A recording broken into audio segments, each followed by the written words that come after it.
Cheikh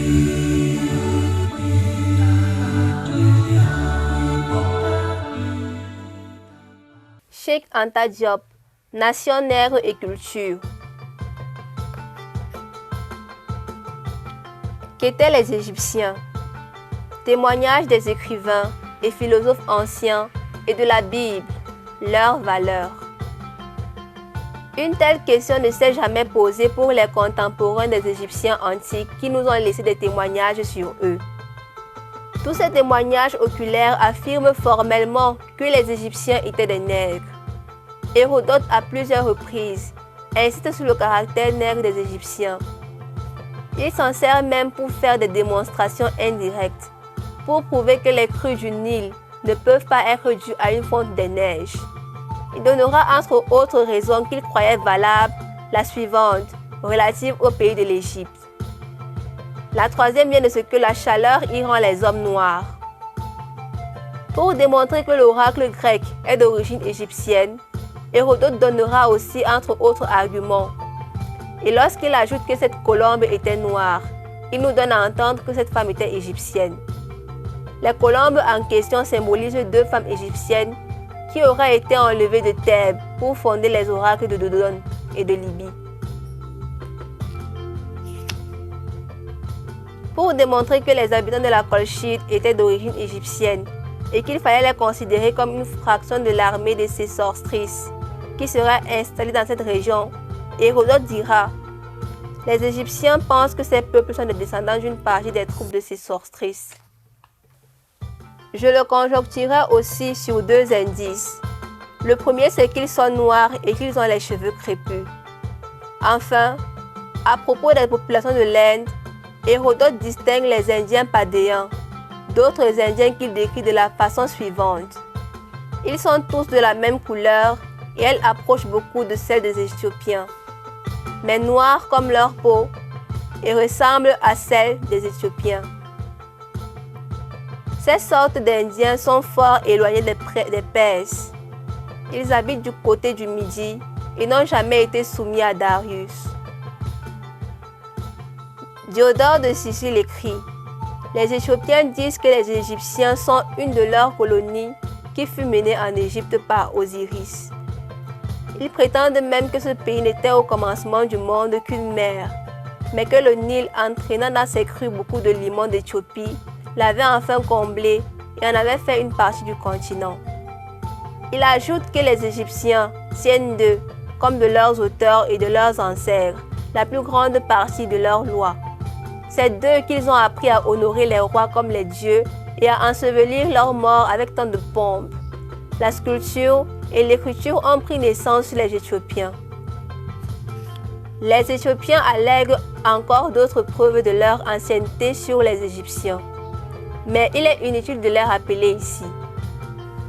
Si Égyptiens et Éthiopiens n'étaient pas de la même race noire, Diodore aurait souligné l'impossibilité de considérer les premiers comme une colonie des seconds et de voir en ces derniers les ancêtres des Égyptiens.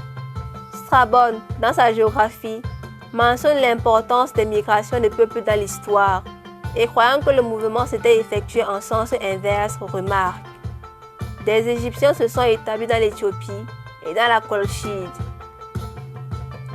Une fois de plus, c'est un grec, pourtant chauvin, qui nous apprend que Égyptiens, Éthiopiens et Colches appartiennent à la même race, confirmant la remarque qu'Hérodote sur les Colches.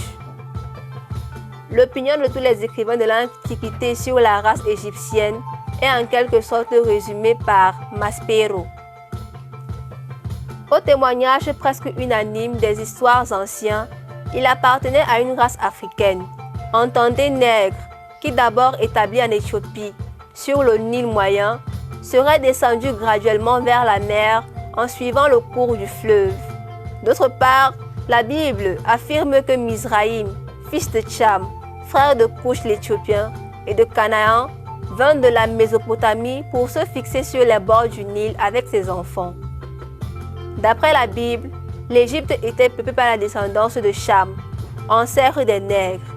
Les fils de Cham furent les suivants: Cosh, Mizraïm, Pout et Canaan. Les fils de Cosh furent Saba, Avila, Sapta, Raema et Sapteka. Koch engendra aussi Nimrod. C'est lui qui commença d'être puissant sur la terre.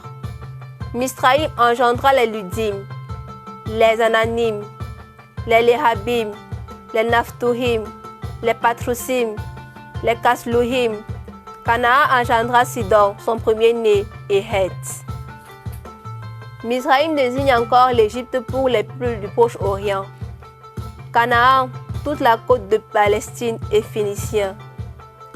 Le Sénar, qui serait le point de départ de Nemrod vers l'Asie occidentale, désigne encore le royaume de Nubie. Que valent ces témoignages? Ni les uns, ni les autres ne sauraient être faux, car ils sont des témoignages oculaires. Hérodote peut se tromper quand il rapporte les mœurs de tel ou tel peuple, quand il fait un raisonnement plus ou moins astucieux pour expliquer un phénomène incompréhensible à son époque. Mais on lui accordera au moins d'être capable de se rendre compte de la couleur de la peau de gens qui habitent un pays qu'il a réellement visité.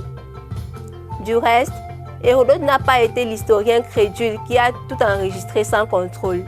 Il sait faire la part des choses. Lorsqu'il rapporte une opinion qu'il ne partage pas, il a toujours soin de le souligner. C'est ainsi qu'en parlant des mœurs des Scythes et des Neurs, il écrit à propos de ces derniers. Il paraît que ces peuples sont des enchanteurs.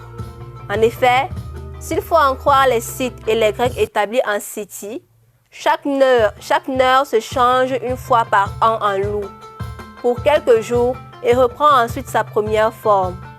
Les Scythes ont beau dire, ils ne me feront pas croire de pareils contes. Ce n'est pas qu'ils ne les soutiennent, et même avec serment. Il souligne toujours avec soin la différence entre ce qu'il a vu et ce qu'on lui a rapporté.